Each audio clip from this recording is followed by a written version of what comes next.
नमस्कार. दीपक रेगे कथाकथन चॅनलवर तुम्हा सगळ्यांचं मनापासून स्वागत.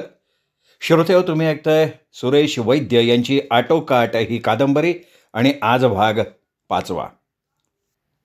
इंद्रजित निघून गेला तरी कितीतरी वेळ अनुपमा तशीच विचारांच्या तंद्रीत बसलेली होती. हा तरुण कोण असावा? हा आणि ह्याचे ते साथीदार या बंगल्यात कशासाठी थांबलेले असावेत? आणखीन थोडे दिवसांनी आम्ही जाऊ असं तो म्हणाला होता, पण आणखीन म्हणजे किती? कशाची वाट बघत ते थांबलेले असावेत? आपल्याला त्यांनी का अडवून ठेवलंय हे तर आपल्या लक्षात आलंय. एकतर आपण त्या म्हाताऱ्याला पाहिलंय म्हणून, आणि दुसरं म्हणजे आपण बाहेर जाऊन त्यांच्या इथल्या वास्तव्याची कल्पना कोणाला देऊ नये म्हणून. हे लोक सभ्य नाही आहेत. यांच्या ज्या हालचाली चालल्या आहेत त्या निश्चितच चांगल्या नाही आहेत. त्यांचा हेतू वाईट आहे. या सगळ्याची कल्पना अनुपमाला आली होती. मात्र त्यांचं नेमकं काय चाललंय याची कल्पना तिला नव्हती. ती माहीत करून घ्यायची तिची इच्छाही नव्हती. तिचं लक्ष फक्त एकच होतं, इथून या लोकांच्या संगतीतनं सुटका करून घ्यायची, कशीही कोणत्याही प्रकारे. सगळ्यात जास्त अनुपमाला भीती वाटत होती ती इंद्रजीतची. तो सुसंस्कृत होता. तिच्याबरोबरचं त्याचं वागणं अजून तरी सभ्य पातळीवरचं होतं. त्याच्या वागण्या बोलण्यात एक अदब होती, खानदानीपणा होता. त्याच्या एकंदर दिसण्या बोलण्यावरनं तो असा या बदमाशांच्या टोळीतला असेल असं वाटतच नव्हतं. आणि त्याच्या ह्याच वागण्यामुळे अनुपमाला तो अधिक रहस्यमय, अधिक गूढ वाटायला लागला होता. नकळत त्याच्याबद्दलची एक प्रकारची भीती तिच्या मनात निर्माण झाली होती. त्याच्या त्या तपकिरी रंगाच्या डोळ्यात एक विलक्षण आकर्षण होतं, तसंच त्याच्या हास्यात सुद्धा. तो समोर आला की काही क्षण अनुपमाची ही स्थिती मंत्रमुग्ध झाल्यासारखी व्हायची. ती ज्याला भीती समजत होती ती भीती होती का आणखीन काही, हे तिचं तिलाच नीटसं कळालेलं नव्हतं. पण ते जे काही असेल त्यापासून अनुपमा शक्यतो दूर जाण्याचा प्रयत्न करणार होती. खरं म्हणजे त्या तपकिरी डोळ्यांच्या मोहजालात अडकण्याची अनुपमाला भीती वाटत होती, म्हणून त्याच्या नजरेपासून दूर होण्याची तिला घाई झाली होती. इंद्रजितच्या त्या नुसत्या तपकिरी डोळ्यांच्या आठवणीनं मनातनं तिला थरथरल्यासारखं झालं. त्याचवेळी मगाशी पळून जाताना त्यांनी तिला कमरेत हात घालून जवळ ओढलं होतं त्याची आठवण झाली. आणि त्याच्या त्या स्पर्शाच्या आठवणीनं पुन्हा एकदा तिच्या शरीराला कंप सुटला. मनातले ते विचार दूर झटकून देत तिने थरथरत्या हातानं सुटकेस उघडली. आतल्या कपड्यांची उलथापालथ करत पहिल्यांदा गाऊन बाहेर काढला आणि मग एकदम तिच्या लक्षात आलं, या बंगल्यात आपण एकट्या नाही, आणखीही पुरुष आहेत. त्यांच्या नजरा सतत आपल्यावर खिळलेल्या असणार. त्यांच्यासमोर हे असं गाऊन घालून वावरायचं? शी, नको. मग साडी? नको, साडी नको.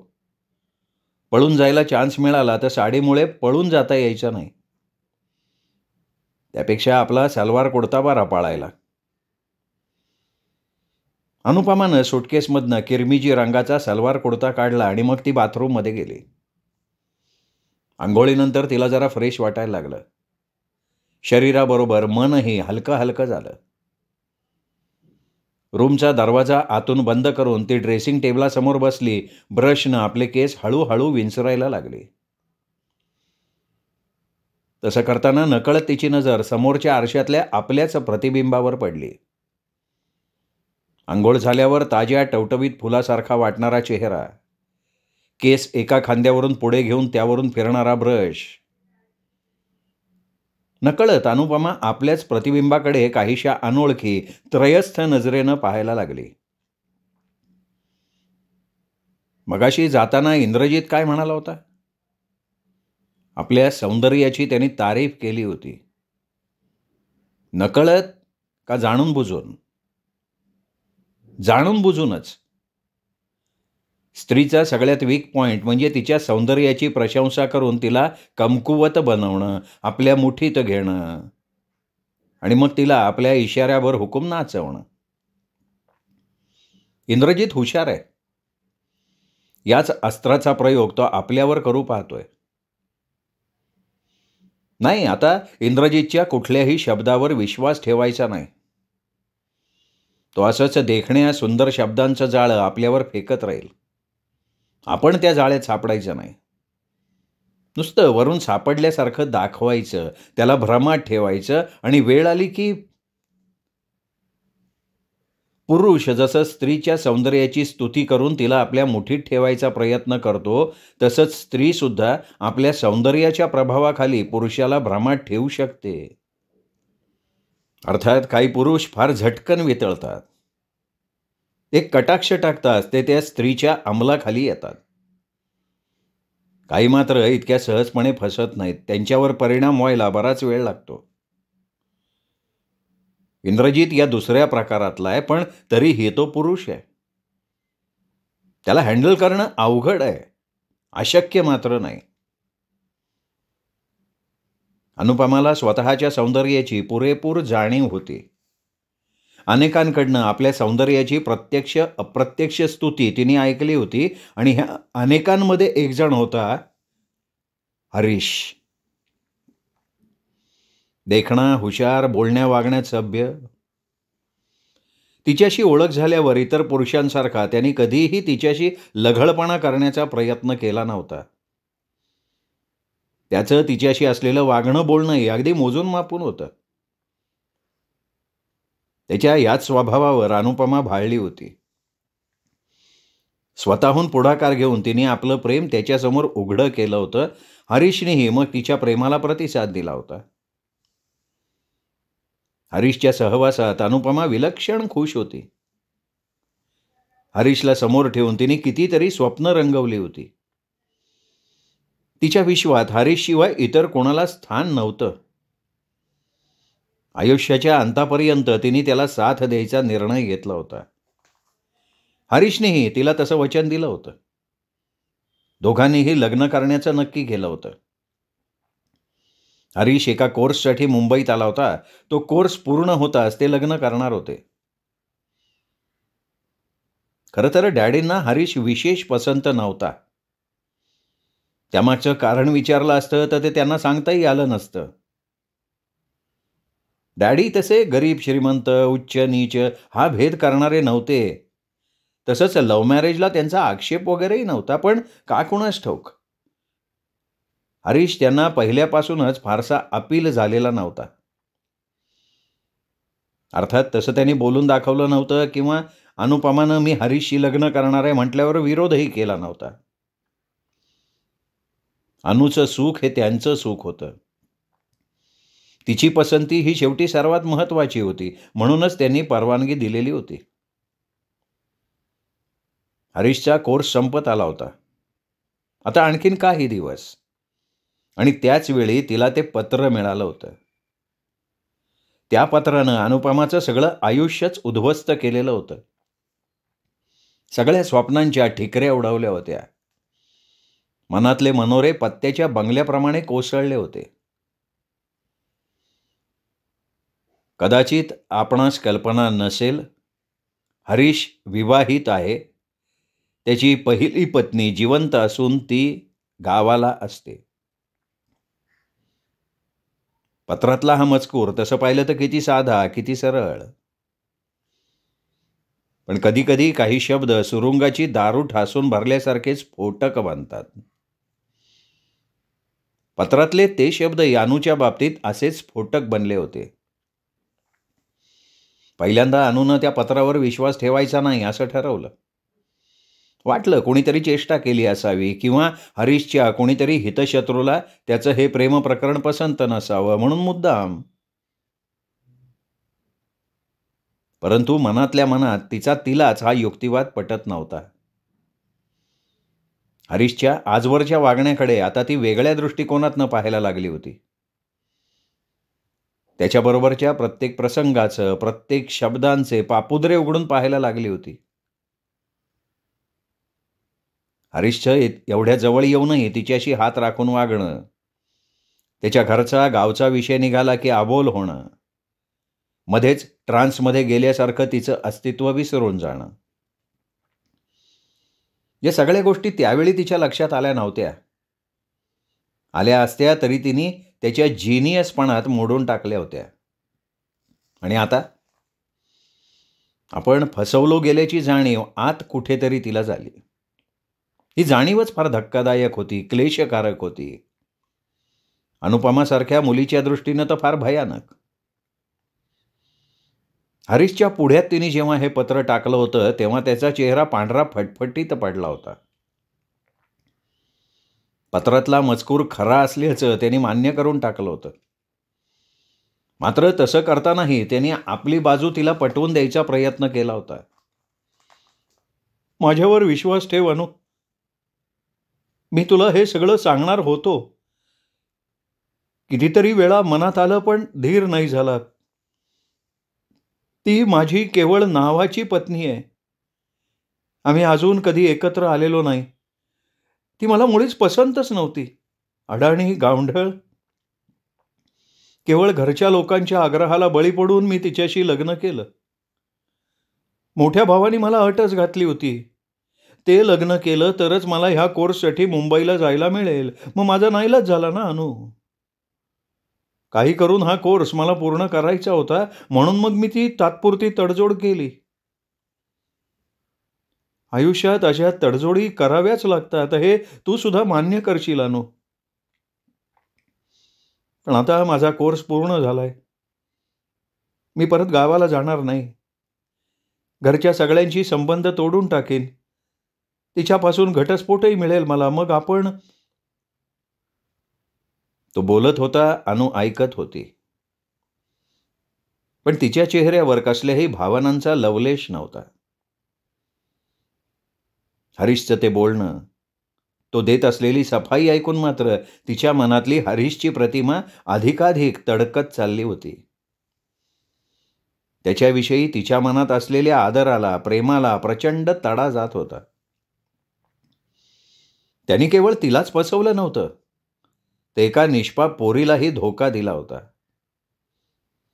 भावाच्या आग्रहाला बळी पडून लग्न केलं असं तो म्हणत होता आणि ह्याला तात्पुरती तडजोड म्हणत होता तो. लग्नासारखी गोष्ट, ज्याच्याशी केवळ त्याचा एकट्याचाच नव्हे तर आणखीन एका जीवाचा संबंध होता, त्या गोष्टीला तो तात्पुरती तडजोड समजत होता, सहज तोडून टाकणे इतकी क्षुल्लक बाब समजत होता. आणि अशा पुरुषावर तिने प्रेम केलं होतं, जीव तोडून प्रेम केलं होतं. फार शरम वाटली होती तिला स्वतःची. पण अनुनं सगळा दोष त्याच्या एकट्याच्याच माथी मारला नव्हता. त्याच्या इतक्याच ह्या प्रकरणात आपणही दोषी आहोत हे तिने मनोमन कबूल केलं होतं. तेवढी हिंमत तिच्यात नक्कीच होती. पुढाकार तिने घेतला होता, त्यांनी नाही. त्याच्या दिशेनं पहिलं पाऊल तिचं पडलं होतं. तो पुरुष होता, पुरुषाच्या उपजात प्रवृत्तीप्रमाणेच तो वागला होता आणि म्हणूनच अनु त्याच्यावर रागावली नव्हती. त्याला फाड बोलावं असं तिला वाटलं नव्हतं. शांतपणे तिने त्याच्याशी असलेले संबंध तोडून टाकले होते, अगदी एका शब्दात. हरीशने तिला बरंच समजावलं होतं, तिच्या विनवण्या केल्या होत्या, पण अनुनं त्याच्याकडे पाठ फिरवली होती. तसं करताना तिलाही काही कमी त्रास झाला नव्हता, पण ती ठाम राहिली होती. हरीश निघून गेला होता कायमचा. पण नाही म्हटलं तरी अनु या धक्क्यानं काहीशी विस्कळीत झाली होती. हरीश गेला याचं तिला दुःख नव्हतं. दुःख होतं ते आपल्या विश्वासाचा गैरफायदा घेतला याचं. दुःख होतं ते आपण एवढ्या सहजपणे कोणाच्याहीवर प्रेम केलं याचं. बरेच दिवस अनु ह्याच एका विचारानं अस्वस्थ होती. उदास, डिस्टर्ब झालेली होती. काही दिवस तर घरातनं बाहेरही पडली नव्हती ती. डॅडींनी, सोनालीनी तिच्या या ढासळत्या अवस्थेत तिला सावरलं होतं, धीर दिला होता. पुढे आणखीन काही होण्यापूर्वी हरीशचं खरं स्वरूप उघडं झालं म्हणून तिला नशीबवान ठरवलं होतं. ती नशीबवान होती की नव्हती हे तिला माहिती नव्हतं, पण झालेली जखम एवढी तीक्ष्ण होती की ती तिची तिलाच भरून काढायची होती. त्याच्या वेदना तिच्या तिला सोसायच्या होत्या आणि त्यासाठी तर ती इथे आली होती. वाटलं होतं इथल्या शांत निसर्गरम्य वातावरणात ही जखम भरून येईल, वेदनेची तीव्रता कमी होईल. दुर्गा मावशीच्या आणि ललिता आत्याच्या सानिध्यात काही दिवस राहिल्यानं मनाला शांती मिळेल. हेच सगळं ठरवून ती इथे आली होती. पण इथे आली आणि एक दीर्घ निश्वास सोडत अनुपमा ड्रेसिंग टेबलासमोरून उठून उभी राहिली. केस तसेच पाठीवर मोकळे सोडले. खाली इंद्रजीत आपली वाट पाहत असेल. एवढा वेळ झाला म्हटल्यावर धावत वर येईल, दणादणा दारावर थाप मारेल. हे एवढं करण्यापेक्षा आपण स्वतःच खाली जावं. अनुपमा किचनमध्ये आली तेव्हा इंद्रजीत किचनमध्येच होता. ऑमलेट करत होता. ऑमलेटचा मस्त वास सुटला होता. अनुपमाची चाहूल लागताच त्यांनी वळून पाहिलं. क्षणभर त्याची नजर तिच्या चेहऱ्यावर स्थिरावली, तिथेच रेंगाळली. मग तो हसला. बरं झालं तू आलीस. ऑमलेट तयार झालंय. गरम गरम ऑमलेट खाण्यातच मजा असते. तेवढा फ्रीजमधला ब्रेड काढ. असं म्हणत त्यानं शेगडीवरनं फ्रायपॅन खाली उतरवला. अनुनं मुकाट्यानं पुढवून फ्रीजमधनं ब्रेड काढला. मग त्यानं न सांगता 2 मोठ्या प्लेट्स काढल्या, डायनिंग टेबलवर ठेवल्या. दुसऱ्या एका प्लेटमध्ये ब्रेडचे स्लाइस ठेवले, काटा, चमचा, सॉसची बाटली. इंद्रजीतनं 2 प्लेटमध्ये 2-2 अंड्यांचं केलेलं ऑमलेट टाकलं. मग तोही टेबलवर येऊन बसला. तुमचे इतर जोडीदार कुठे आहेत? अनुपमानं सहज स्वरात विचारलं. प्रश्नाला आणखीन सहज स्वरूप देण्यासाठी तिने इंद्रजीतकडे न पाहता काट्यानं ऑमलेटचा एक तुकडा कापला, 2 स्लाइसच्या मध्ये ठेवला. इंद्रजीतने एकदा तिच्याकडे पाहिलं. मग त्यानंही तिचं अनुकरण करत म्हटलं, जरा पाय मोकळे करायला गेलेत. बाहेर अंधारून आलंय ना. अनुपमानं किचनच्या गजांच्या खिडकीतनं बाहेर पाहिलं. आकाशात काळे ढग जमायला लागले होते. त्याच्या खाली आकाशाचं निळेपण काळवंडायला लागलं होतं. डिसेंबर असूनही दुपारी उष्मा जाणवत होता. त्याचाच परिणाम म्हणजे आत्ता आकाशात काळे ढग जमा झाले होते. हल्ली माणसासारखा निसर्गही आपलं स्वरूप कधी बदलेल ते सांगता येत नाही. अनुपमाच्या मनात आलं. पाऊस येईल असं वाटतंय. हां, बहुतेक. तिच्या म्हणण्याला दुजोरा देत इंद्रजीत म्हणाला, जरा ते मिरपूडचं भांडं घेतेस का प्लीज. अनुपमानं उठून समोरच्या कपाटातनं मिरपूडचं भांडं काढलं. त्याचवेळी तिचं लक्ष तो दंडुका ठेवला होता त्या कोपऱ्याकडे गेलं. दंडुका जागेवर नव्हता. किचनमध्ये कुठेच दिसत नव्हता. इंद्रजीतनं बहुतेक तो बाहेर कुठेतरी टाकून दिला असेल किंवा ठेवून दिला असेल. नकळत अनुपमाच्या चेहऱ्यावर स्मित उमटलं. याचा अर्थ थोडीफार का होईना याला आपली दहशत बसली आहे. आपण एवढ्या सहजासहजी ह्याच्यापुढे मान तुकवणार नाही याची त्याला कल्पना आली आहे. मग आता तो आणखीन सावधगिरी बाळगणार. आपल्यासारखाच वरून दाखवतोय तेवढा निष्काळजी राहणार नाही. काही हरकत नाही, आपण धीर सोडायचा नाही. खाताना नकळत इंद्रजीतनं आपला खांदा मधूनच 2-3 वेळा चोळल्यासारखा केला. खूप दुखतोय का?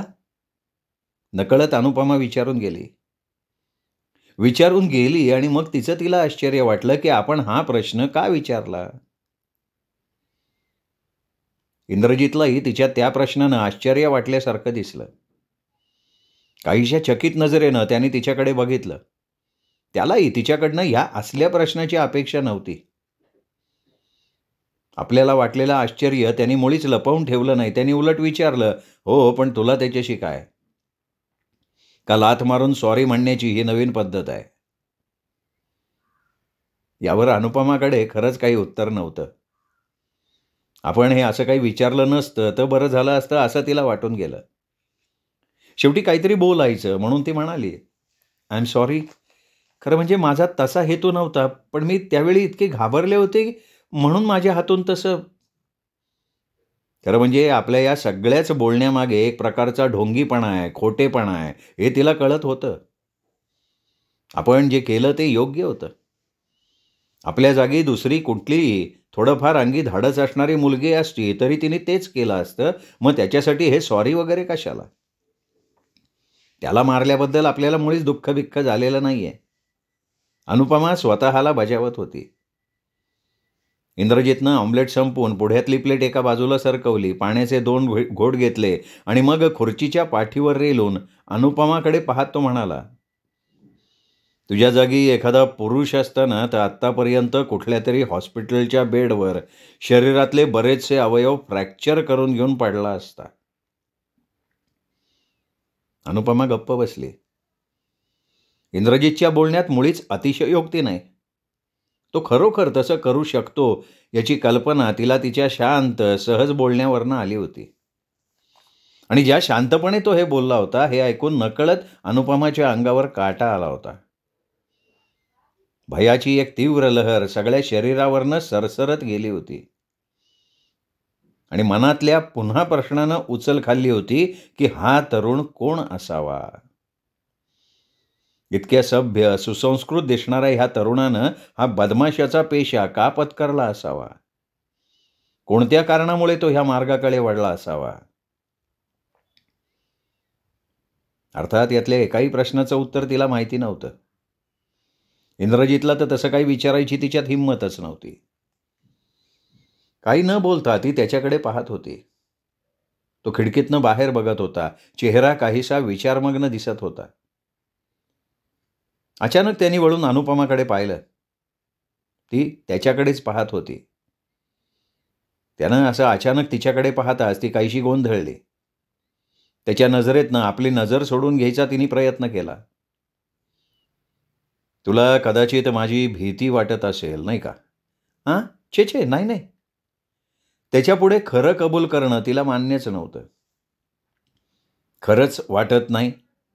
त्याने विचारलं. त्याच्या आवाजात किंचितसा मिस्किलपणा असावा असं अनुपमाला वाटलं. तुमची भीती मला का वाटावी? काहीशा चिडक्या स्वरात तिने उलट विचारलं. बरं ठीक आहे, तुला माझी भीती वाटत नाही हे एका दृष्टीनं चांगलंच आहे. मलाही तुला तेच सुचवायचं होतं. मनावर कसलंही दडपण न ठेवता तू इथे राहावंस आणि माझ्यावर विश्वास ठेव. तू स्त्री आहेस म्हणून आमच्या मनात काही वेडे वाकडे विचार येतील असं मुळीच समजू नकोस. आमच्यापासनं तुला कसल्याही प्रकारचा धोका नाही. तुम्ही तुमची खात्री देऊ शकाल, पण तुमच्या दोस्तांची खात्री कशी देऊ शकता? कारण माझा त्यांच्यावर पूर्ण विश्वास आहे. ते माझे मित्र आहेत आणि ज्यांना मित्रांबद्दल विश्वास नसतो त्यांनी कधीच मैत्री करायची नसते. आणखी एक तुला सांगतो, स्त्रीविषयी आमच्या मनात आदर आहे. आजवर कुठल्याही स्त्रीवर आम्ही कधीही हात उचललेला नाही. तूही त्याला अपवाद नाहीस, पण त्यासाठी तू सुद्धा व्यवस्थित वागायला हवंय. क्षणभर इंद्रजित थांबला. त्याचा मगाचा गंभीर स्वर एकाएकी लुप्त झाला. तो पुन्हा प्रसन्न स्वरात म्हणाला, माझं नाव मी मगाशीच तुला सांगितलंय. तुझं नाव? अनुपमा सामंत. मगाशी माझी खात्री नव्हती, म्हणजे तशी अजूनही नाहीये, पण मी तुझ्यावर विश्वास ठेवतो. तुझी हरकत नसेल तर मी तुला नुसतं अनु म्हटलं तर चालेल? हरकत घेणारी मी कोण? तुम्हाला वाटेल त्या नावानं तुम्ही मला हाका मारू शकता. आणि अगदी तसंच पाहिलं तर कैद्याला नाव असतंच कुठे? पुन्हा नकळत अनुपमाचा दबलेला संताप उफाळून वर आला. बघ, तू पुन्हा स्वतःला कैदी वगैरे म्हणून घ्यायला लागली आहेस. ठीक आहे, तुला आवडत नसेल तर मी तुला नावाने हाक मारणार नाही. अनुपमाच्या लक्षात आलं इंद्रजितचा आवाज काहीसा अपराधी झाला होता. तिचं ते बोलणं त्याला कुठेतरी जिव्हारी झोंबलं होतं. त्याच्या चेहऱ्यावरही काहीसे विषण्ण भाव आले होते. याला समजण्यात आपण चूक तर करत नाही ना? अनुपमाच्या मनात आलं. नकळत ती बोलून गेली, "सॉरी, तुम्ही मला अनु म्हटलं तरी चालेल. मला आवडतं असं कोणी म्हटलेलं." त्यानं तिच्याकडे पाहिलं तशी ती हसली, अगदी सहज, निर्व्याज.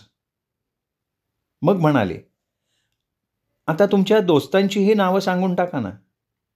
आपल्याला किती दिवस एकत्र राहावं लागणार आहे कुणास ठाऊक. तेव्हा त्यांचीही नावं माहिती असलेलं चांगलं." इंद्रजितनं पुन्हा तिच्याकडे रोखून पाहिलं. किती दिवस एकत्र हा शब्दप्रयोग तिने वापरला होता आणि हा शब्दप्रयोग त्यानंच मगाशी तिला ऐकवला होता. आणि म्हणूनच तिने ते तसं उपरोधिकपणे म्हटलं का काय असं त्याला वाटलं. तसा तुझा त्यांच्याशी काही संबंध येणार नाही. तरीही तुला हवं तर नावं सांगून ठेवतो. तो जाडा मिशावाला आहे, त्याचं नाव भैरव आहे. आणि तो म्हातारा. त्याला तू डॉक्टर म्हटलंस तरी चालेल.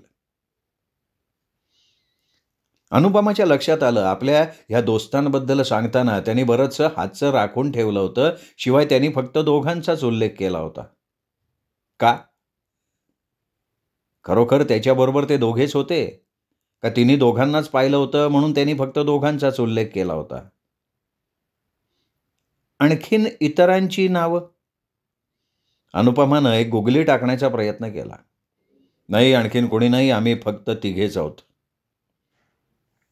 हा, हे केवळ आपल्याला बनवण्यासाठी खोटं तर सांगत नाहीये ना? आपण फक्त दोघांनाच पाहिलं म्हणून आपली समजूत तशीच ठेवण्यासाठी? एनिवे, ते तिघं असोत नाही तर 30 जण असोत, आपण आपल्या पुढचा धोका मोठा आहे एवढं सतत लक्षात ठेवायचं आणि त्या दृष्टीनं जास्तीत जास्त खबरदारी घ्यायची. त्याच क्षणापासून अनुपमानं आपली योजना राबवायला सुरुवात केली. आपल्या समोरची डिश बाजूला सारत तिने एक खोटी जांभई आल्यासारखी तोंडावर किंचित हात दाबून ठेवला. मग खुर्चीच्या पाठीला टेकून आळस दिल्यासारखं केलं. मग काहीशा आळसावलेल्या आवाजात म्हणाली, "आता खरोखर झोप यायला लागली आहे. एवढ्या लाँग रनला ड्रायव्हिंग करायचं म्हणजे?" "हां, बरोबर आहे. खरंच तू फार थकली असशील." अनुपमानं आपल्या हाताचे दोन्ही कोपरे समोरच्या डायनिंग टेबलवर टेकवले, हातांच्या तळव्यात तोंड खुपसून डोळे मिटून घेतले. डोळे मिटून घेतले असले तरी तिच्या डोक्यातले विचार थांबले नव्हते आणि ते सगळे विचार इंद्रजित भोवतीच फिरत होते. मनातल्या मनात तिला स्वतःचं आश्चर्य वाटत होतं. आपण ह्याचा एवढा का विचार करतोय? त्याच्याविषयी आपल्या मनात तिरस्काराची, घृणेची भावना का निर्माण होत नाहीये? या माणसानं आपल्याला आपल्याच बंगल्यात कैद केलं असतानाही त्याच्याविषयी मधूनच आपल्या मनात अशी जवळिकीची, आपलेपणाची भावना का निर्माण होतीये? मगाशी त्याने आपल्याला अनु म्हणून हाक मारायची परवानगी मागितली, त्यावर आपण त्याला काहीसं तोडून बोललो. त्यावेळी त्याच्या चेहऱ्यावरच्या त्या विषण्ण भावांनी, अपराधी स्वरांनी आपण एकदम आत कुठेतरी हेलावलो गेलो. असं का? त्याच्या या आकर्षक व्यक्तिमत्वाचा, वागण्या बोलण्याचा आपल्यावर प्रभाव तर पडला नाही ना? आपल्या मनात त्याच्याविषयी तसं काही? ह्या विचारानं अनुपमा स्वतःशीच दचकल्यासारखी झाली. एकदम तो विचार त्यांनी झटकून टाकला, स्वतःलाच पुन्हा बजावलं. छे, तसलं काही नाही.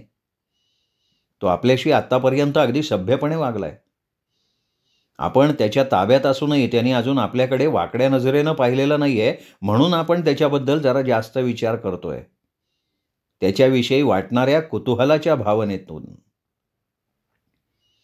त्याच्या व्यक्तिमत्वाचा आपल्यावर प्रभाव पडला असता तर आपण संधी मिळताच इथून सुटण्याचा विचार केला असता का? हा माणूस भयंकर आहे.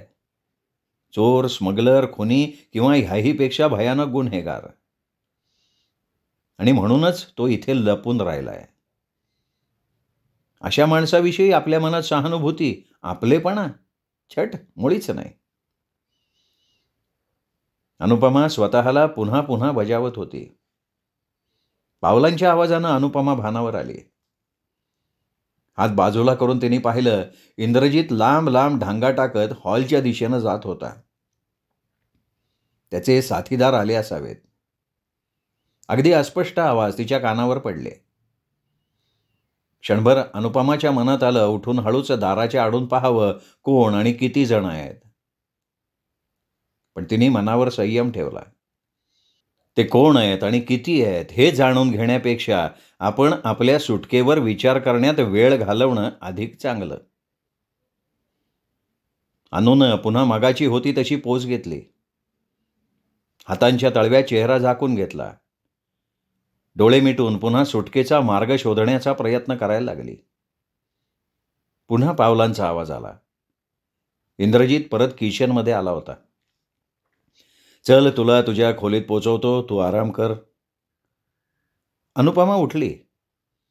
त्याच्याबरोबर किचनमधून बाहेर पडून हॉलमध्ये आली. हॉलमध्ये कोणीच नव्हतं. तुमचे मित्र परत आलेत ना? तिने विचारलं. हो, ते आपल्या खोलीत कपडे बदलायला गेलेत. ते आता जेवतील आणि मग पण त्यांना तर आपण काहीच ठेवलेलं नाही. भैरव करेल. इंद्रजितनं संक्षिप्त उत्तर दिलं. अनुपमाच्या लक्षात आलं, त्यांना किचन रिकामी करून द्यायची होती म्हणून त्यांनी तिला तिथनं बाहेर काढलं होतं. म्हणजे त्या लोकांना तो शक्यतो तिच्या पुढे येऊ देत नव्हता. आता तू छानपैकी झोप काढ. हो, पण मला झोपण्यापूर्वी थोडीशी पाय मोकळे करायची सवय आहे. त्याच्याशिवाय मला झोप येत नाही. तुमची जर परवानगी असेल तर. अनुपमानं खडा टाकून पाहिला. बाहेर बरीच थंडी आहे. स्वेटर किंवा शाल वगैरे असेल तर घेऊन ये. अनुपमा मनातल्या मनात चक्क उडालीच.